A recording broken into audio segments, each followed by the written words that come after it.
আজকের ভিডিওতে দেখাবো আপনারা কিভাবে SEMRush দিয়ে কিওয়ার্ড রিসার্চ করবেন। এই কারণে আমি SEMRush প্রিমিয়াম ব্যবহার করছি। এটি আপনারা অনেক ফেসবুক গ্রুপে পেয়ে যাবেন, অনেকে এটি 300 থেকে 350 টাকায় সেল করে থাকে, কিংবা অনেক গ্রুপ বাই থেকেও আপনারা এটি পারচেস করে নিতে পারেন। আমি এটি ডিজিটাভিশন থেকে নিয়েছি। তো SEMRush-এ যাওয়ার পর আপনারা চলে যাবেন কিওয়ার্ড ম্যাজিক টুলে।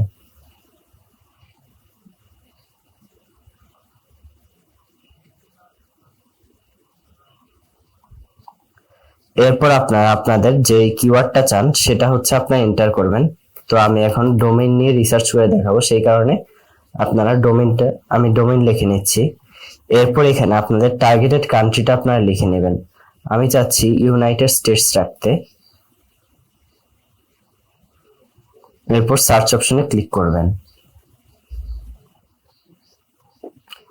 যেহেতু গ্রুপ বাই, তাই অনেক সময় হচ্ছে লোডিং একটু ঝামেলা হয়। ওকে, এটা আসার আগে আমি দেখুন টোটাল প্রায় 9,68,000টার মতো কিওয়ার্ড আমরা পেয়ে গেছি। তো এখান থেকে আমরা কিছু অ্যাডভান্স ফিল্টার করে নেব। মূলত কিওয়ার্ড অনেক রকম হয়ে থাকে। তো প্রথম নতুন ওয়েবসাইটগুলি র্যাঙ্ক করার জন্য সবচেয়ে কাজে দেয় হচ্ছে লং টেইল কিওয়ার্ড। এখন দেখুন, যখন আমরা ডোমেইন লিখে সার্চ করেছি, এখানে domain and range, Google domain, the domain, যেগুলো এসেছে এগুলো হচ্ছে শর্ট কিওয়ার্ড, কিন্তু আমরা নেব লং টেইল কিওয়ার্ড। এই কারণে অ্যাডভান্স ফিল্টারে চলে যাবেন। এখান থেকে ওয়ার্ড কাউন্ট নেবেন 5, এরপর অ্যাপ্লাইতে ক্লিক করবেন।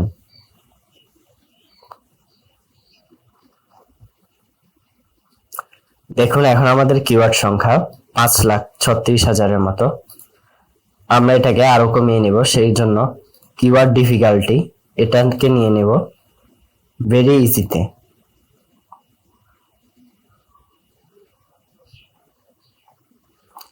এখন দেখুন আমাদের কাছে কিওয়ার্ড এসেছে 715টা। আর এখান থেকে দেখুন বোর্ড ম্যাচ অপশনটি সিলেক্ট করা আছে, কিন্তু আমরা এখান থেকে এক্সাক্ট ম্যাচ অপশনটি সিলেক্ট করে নেব, কারণ এক্সাক্ট ম্যাচ বলতে বোঝায় আপনার এক্সাক্ট কিওয়ার্ড।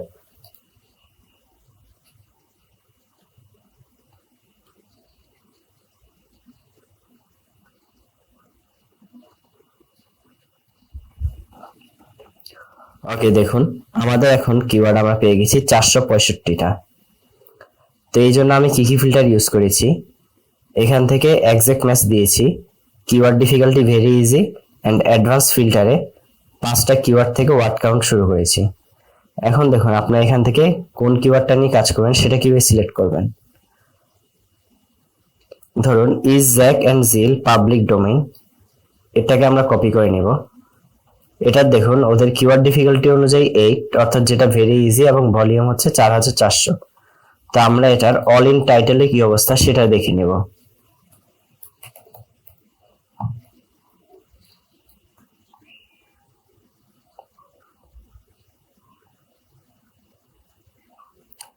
দেখুন অল ইন টাইটেলে মাত্র হচ্ছে একটা রেজাল্ট, অর্থাৎ আমরা এটা নিয়ে কাজ করতে পারবো। একটা রেজাল্ট থাকার মানে হচ্ছে এটা নিয়ে শুধুমাত্র একটা ওয়েবসাইটই কাজ করেছে। এভাবে করে আপনারা অল ইন টাইটেল খুঁজে নেবেন। মূলত হচ্ছে অল ইন টাইটেল যদি দেখুন যে 10 থেকে 20-এর ভিতরে, তখন আপনারা ভাববেন যে সেটা নিয়ে কাজ করলে আপনারা র্যাঙ্ক পাবেন, কারণ মূলত ফার্স্ট এন্ড সেকেন্ড পেজের পরে কেউ অতটা যায় না সহজে। তো এটা একটা ভালো কিওয়ার্ড হতে পারে। তো এটা আমি আপাতত নোটপ্যাডে রেখে দিচ্ছি। এরপর দেখুন দ্বিতীয় যে কিওয়ার্ডটা সেটা আমি কপি করছি, এটাকেও সেম ভাবে এখানে রাখবো।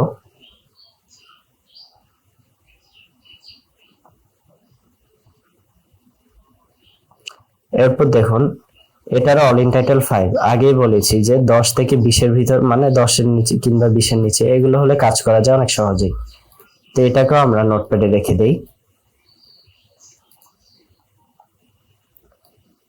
3 নম্বর কিওয়ার্ডটা আমরা নিয়ে দেখি এটার কি অবস্থা।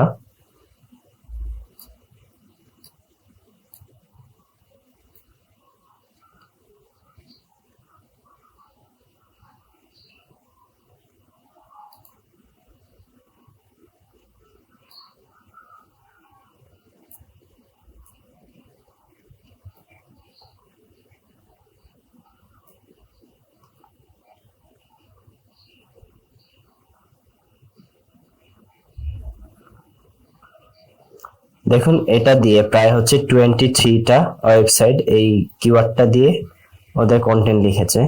তো এই কারণে আমরা এটা স্কিপ করব, কারণ আগেই বলেছি যে 20-এর উপরে হলে আমরা সেটা নিব না। অনেকে নেয় যাদের হচ্ছে ওয়েবসাইটটা অনেক অথরিটি থাকে, কিন্তু আমি ইনিশিয়ালি নতুন ওয়েবসাইট কিভাবে র্যাঙ্ক করবেন সেটার জন্য কিওয়ার্ড রিসার্চটা দেখাচ্ছি।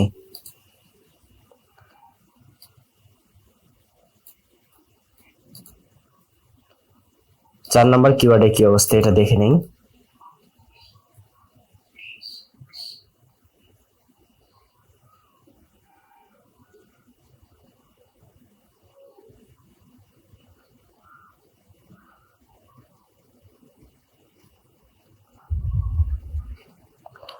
এটা দিয়ে দেখুন 20টা রেজাল্ট এটা নেওয়া যায়, কিন্তু আপনারা কিওয়ার্ডটা একটু পড়ে দেখুন।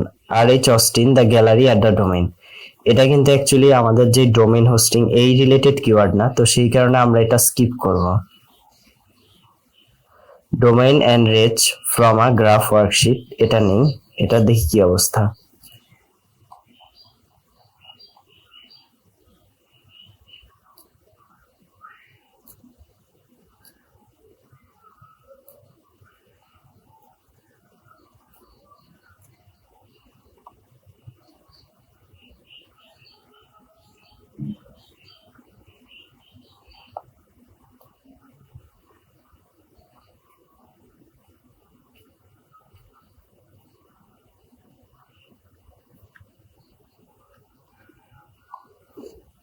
এটা দেখুন 2টা রেজাল্ট, বাট এটা আমরা নিতে পারবো না, কারণ এটা ডোমেইন এন্ড রেঞ্জ, এটা একটা ম্যাথের অংশ, স্টাডি রিলেটেড, এটা আমাদের ডোমেইন হোস্টিং রিলেটেড না।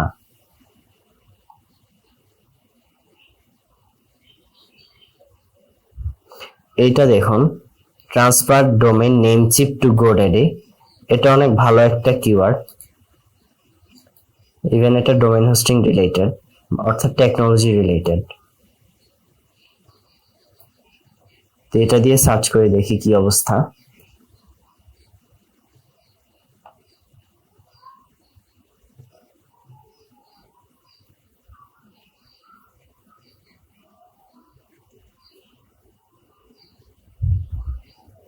এটা দেখুন প্রায় 72 রেজাল্ট, অর্থাৎ এটা কিন্তু কিওয়ার্ড ডিফিকাল্টি কম হলে এটা দিয়ে র্যাঙ্ক করা খুবই টাফ হয়ে যাবে, সেই কারণে আমাদের এটা স্কিপ করতে হবে।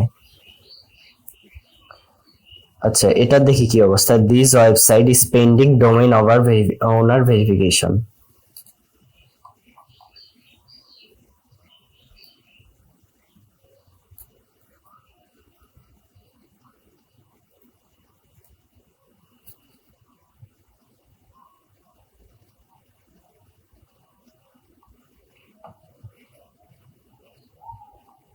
দেখুন এটা 3 রেজাল্ট, অর্থাৎ এটা অনেক পারফেক্ট একটি কিওয়ার্ড, এটা নিয়ে আমরা কাজ করতে পারবো।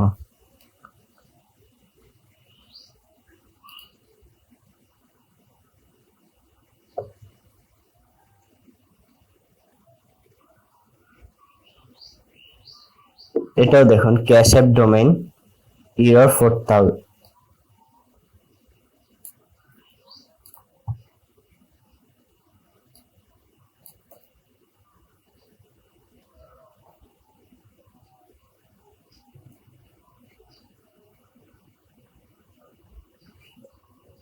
এটা দেখুন 7 রেজাল্ট, এটা নিয়েও তাহলে আমরা কাজ করতে পারবো।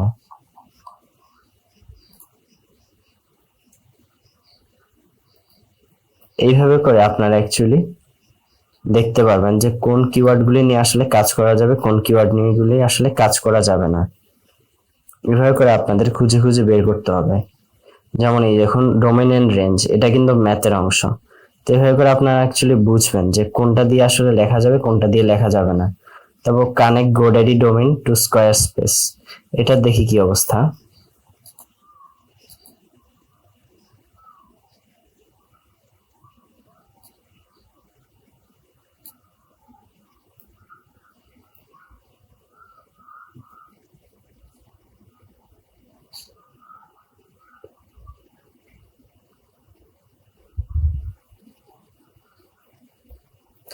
এটা 12টা রেজাল্ট, তো এটা কিন্তু আমরা অনেক সহজেই নিতে পারি। ইভেন যদি আমাদের কন্টেন্ট ঠিক থাকে তাহলে আমরা এটা দিয়ে র্যাঙ্কও করতে পারবো। ওকে, আপাতত এই কয়টা কিওয়ার্ডে আমি নিচ্ছি।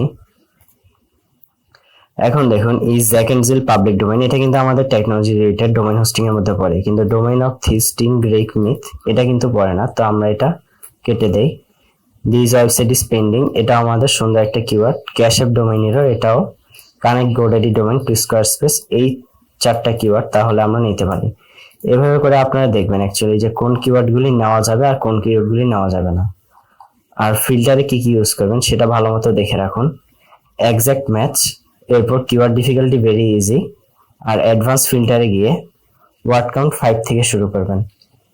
এভাবে করে কিওয়ার্ড রিসার্চ করে আপনারা যদি কন্টেন্ট কোয়ালিটি ঠিক রাখেন তাহলে সহজে একটা ওয়েবসাইটকে র্যাঙ্ক করতে পারবেন।